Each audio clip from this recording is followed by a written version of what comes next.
हज committee of India ने गुरुवार को हज एक्शन प्लान 2021 की घोषणा कर दी। हालांकि कोविड-19 के चलते इस बार हज यात्रा के लिए कुछ बदलाव किए गए हैं। इससे जुड़ी हुई पूरी गाइडलाइन जल्द ही जारी होने वाली है। फिलहाल जनवरी में लॉटरी के जरिए हज यात्रियों का चयन होगा और जुलाई में भारत से हज से यात्री जा सकेंगे। हज कमेटी ऑफ इंडिया के ट्रेनर तौकीर जिया ने बताया कि हज 2021 के लिए आवेदन करने वाले ध्यान रखें कि इस बार सिर्फ 18 से 65 साल के लोगों को ही हज की अनुमति होगी। हज आवेदन फॉर्म 7 नवंबर से मिलेंगे। फॉर्म जमा करने की अंतिम तिथि 10 दिसंबर है। बिना पुरुष रिश्तेदार के हज बैतुल्लाह पर जाने वाली महिलाएं 4 महिलाओं के बजाय सिर्फ 3-3 का ग्रुप बनाकर आवेदन कर सकेंगी। इन महिलाओं के लिए 500 सीटें आरक्षित की गई हैं। अगर आवेदन फॉर्म कोटे से अधिक जमा हुए तो जनवरी 2021 में लॉटरी निकालकर यात्रियों का चयन किया जाएगा। अस्सलाम वालेकुम। सबसे पहले मैं अपने सामाईन को मुबारकबाद दूंगा कि इस साल के हज 2021 के लिए एक्शन प्लान की घोषणा कर दी गई है और कुछ गाइडलाइंस के जरिए इसमें कुछ बदलाव भी किए गए हैं जो मैं आगे आपको बताना चाहूँगा। मैं ख़ास तौर से ये बताना चाहूँगा कि भारत से जुलाई में हज यात्री जाना प्रारंभ होंगे और आवेदन करने की जो तारीख है वो 7 नवंबर से 10 दिसंबर तक है।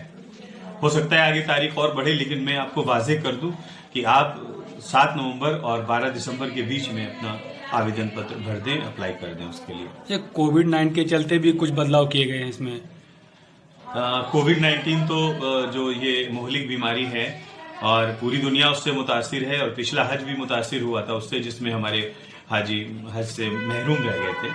तो इस बार भी कुछ चेंजेस किए गए हैं, जैसे कि 18 से 65 साल की उम्र के लोग इस साल हज करने जाएंगे। 65 साल से ज्यादा उम्र के लोग हज करने नहीं जाएंगे। हज यात्रियों का चयन किस तरीके से होगा? चयन का जो क्राइटेरिया है वो हमेशा ये रहता था कि जहां कोटे तक आ जाते थे वहां तक सिलेक्शन होता था। अगर कोटे से ज्यादा होते थे तो कोरा के जरिए सिलेक्शन होता था। तो जनवरी में जब अगर ऐसा लगता है कि हाजी कोटे से ज्यादा अप्लाई कर रहे हैं तो इंशाल्लाह कोरा के जरिए हाजियों का सिलेक्शन जनवरी में ही कर लिया जाएगा। अच्छा, देखा जाए कि जो बिना महरम के या हज की महिलाएं होती हैं उनकी आरक्षित सीटें कितनी हैं? पहले ये रहता था कि ये जो बिना महरम ना महरम है हमारे यहाँ की खवातीन, और उससे पहले वो हज करने से महरूम रह जाती थी, लेकिन फिर ये प्लान बनाया गया कि जो ना महरम खवातीन हैं वो 5-5 का ग्रुप बनाकर हज को जा सकती हैं, अदा कर सकती हैं। और इस बार कोविड-19 के चलते उनकी तादाद 3 कर दी गई है। 3-3 के ग्रुप बनाकर आपको जाना है और उनके लिए 500 सीटें मुकर्रर की गई हैं। जो नामहरम खवातीन हैं वो 3-3 के ग्रुप में जाएंगी और उनके लिए 500 सीटें अलग से रिजर्व की गई हैं। जब पहले कितनी सीटें होती थी रिजर्व? पहले सीटें तो रिजर्व होती थी, करीब 2000 के करीब थी और उसमें इजाफा भी किया गया था देखते हुए उनकी नंबर्स को। लेकिन इस बार 500 सीटें रिजर्व हैं, हो सकता है आगे कुछ बढ़ जाए। अदा करना चाहूंगा और अपने सभी हुज्जाज इकराम जो आज़मीन हज हैं 2021 उनसे अपील करूंगा कि बेखौफ होकर अल्लाह का ये बहुत ही अहम फरीज़ा अदा करें।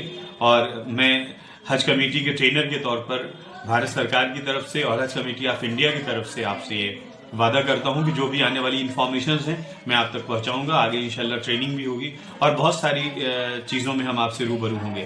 Thank you. खुदा हाफिज। सर्कल ऐप, अपने शहर का अपना ऐप।